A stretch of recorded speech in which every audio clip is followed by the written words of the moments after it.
My name is David Christie. I'm the president and CEO of Orford Mining. We are a gold and critical minerals explorer in Quebec. Hello, David. Hello. You're practically my last interview. Got one more to go. Are you done? Are you done for that? It finished at 12:30, didn't it? So we're all done, right? I had my last meeting a few minutes ago, and here I am. Fantastic. Still pumping with energy? Yeah, no, it's been a busy week. I think I had well over 35 meetings. So right. It's pretty crazy. Pretty tough out there. Right. You're here at the conference. I've got to ask, what were you here to try and achieve? Who were you seeing? What were you saying? Well, I try to see new potential shareholders, and I saw quite a few investors who are interested in the story. They like what we're doing. They like the diversity that we have, both in commodity and projects. Because many small companies our size have one project, one commodity. So we're a bit more diversified, so there's more optionality. So the investors seem to like it. Right, okay. And you really do. And I think it might be worth kind of reminding people of the kind of four kind of key assets, well, and especially the newcomer. And then I'll kind of pick it up from there. Okay, so I think we staked a lot of land for lithium this past year.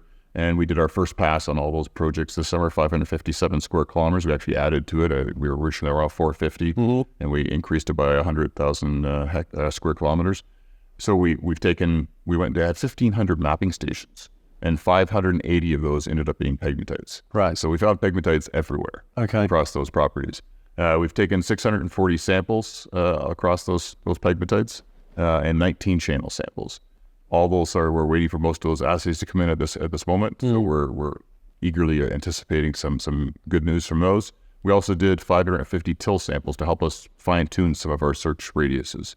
So it was an exciting summer. We found some pretty interesting looking pegmatites, some with like big tourmaline crystals and green micas, and it's some good mineralogy. So we're excited to see what we find out of that. That's one. What else we got? Got three more. Okay, so Nunavik project, our sort of flagship gold project in Nunavik, 443 square kilometers of land, 100% ours. This summer we used a RAB drill, and we tested up ice potential sources for some of the boulder terrains we have.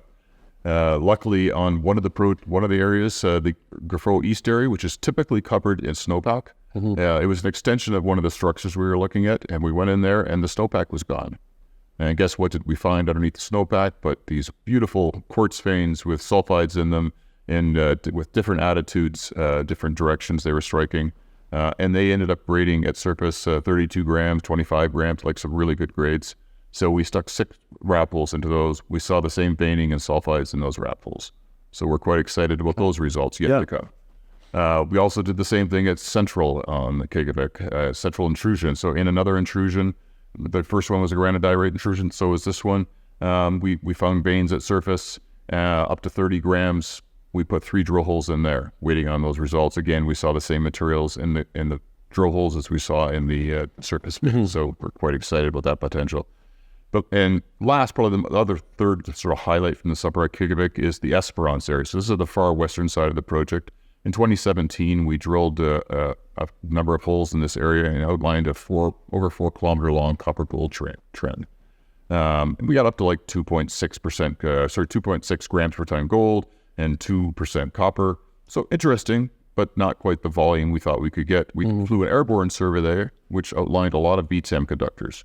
So in there, following up some of these VTEM conductors this year, which seemed to be parallel to that 4 kilometer long trend, we found an outcrop of semi-massive to massive chalcopyrite and pyrite, so copper minerals in outcrop, which on our property, as you remember, we don't find a lot of outcrop. We find a lot of boulders, a lot of glacially derived materials, but not a lot of outcrop. So finding sulfides in outcrop 200 meters south of the known trend. So then we started looking, we have parallel conductors even further south than that. And we're starting to think that the whole area is being compressed a lot, and we're getting a lot of folding, and we're getting repetition of the same sequence as you move south. So we're thinking that could be a whole project on its own. We're quite excited about that project and the potential, because some of the surface samples we have there that were in boulders were 20 grams per ton gold, 5% copper. So there's huge potential there. Right. And then lastly in Nunavik is the West Raglan project. It was a year of target generation. We did magnetic grids on the ground on a number of our known zones and some of the things we discovered last year to sort of trace out the ultramafic trends and the sulfide trends at surface. And then we flew a very large airborne survey covering the entire southern trend. So this is looking for Nunavik-style mineralization.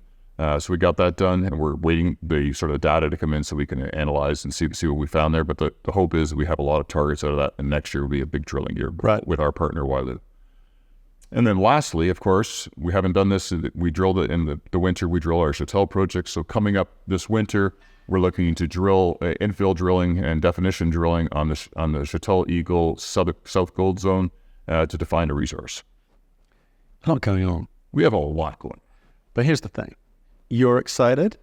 Your team's excited.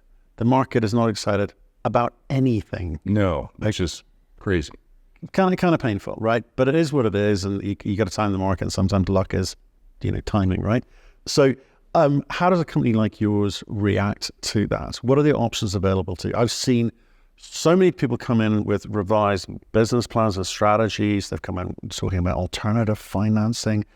They've just, some of them have given up the ghost. Just forget this. It's all sorts out there of emotions and decisions being made, and you've got a big portfolio. So that sometimes that is an advantage because you got asset de-risking, which is great.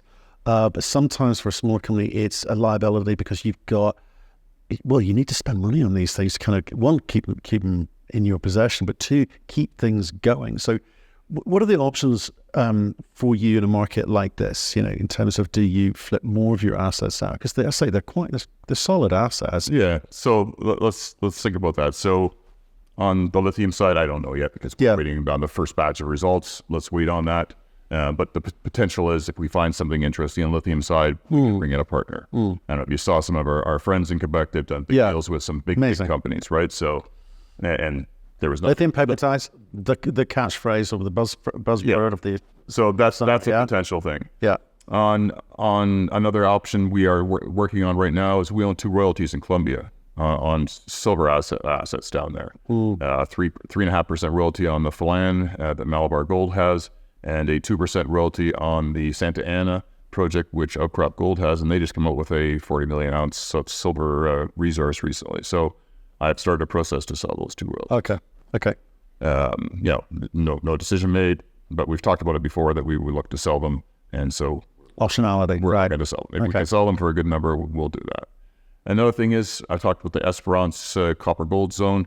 We could ring fence that part of our Quebec project and bring a partner in for that. Right. Because it sounds pretty interesting. You got copper and gold. This is like what every good gold miner wants. They want that copper offset, and this would be huge. Okay. So there are potential.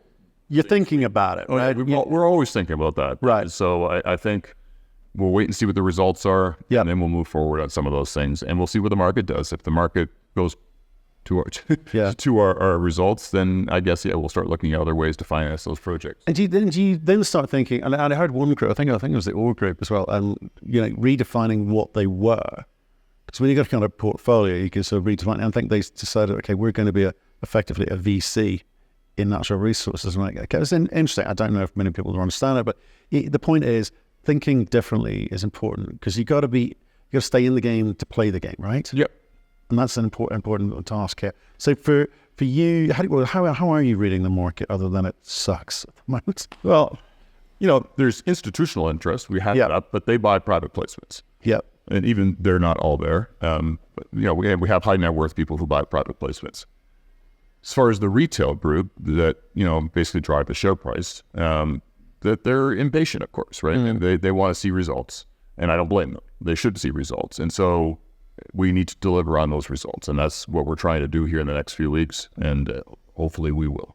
Well, I don't think it's about impatient with you per se. I think it's impatient with the fact that they've got less money available to them, less discretionary spend available. So all of those things that we all appreciate. No, I think they should do anything investment. Yeah. So they're impatient on seeing the results that are going to drive their investment higher, and because everyone wants to see their investment go higher, they don't want to see it go lower, right? So. Every time it goes lower, they start wondering whether they made the right investment, as we all do. Right. Okay. Well, I guess for us, what we'd like to hear from you is, what timing on all of these decisions. So you're getting lots of data coming back in. You're going to make some decisions.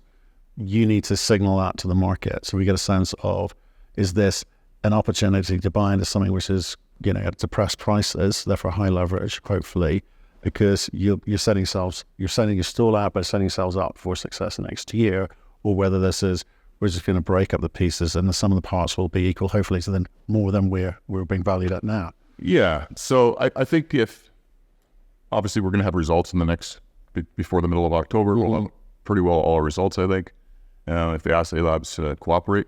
And so that'll give us an idea of what we have, and then we'll move forward on what to do with that. If it's bringing in someone as a JV partner on Esperance, that'd be great. Helping sharing that risk, and then we can work on some of the other parts of the project on our own.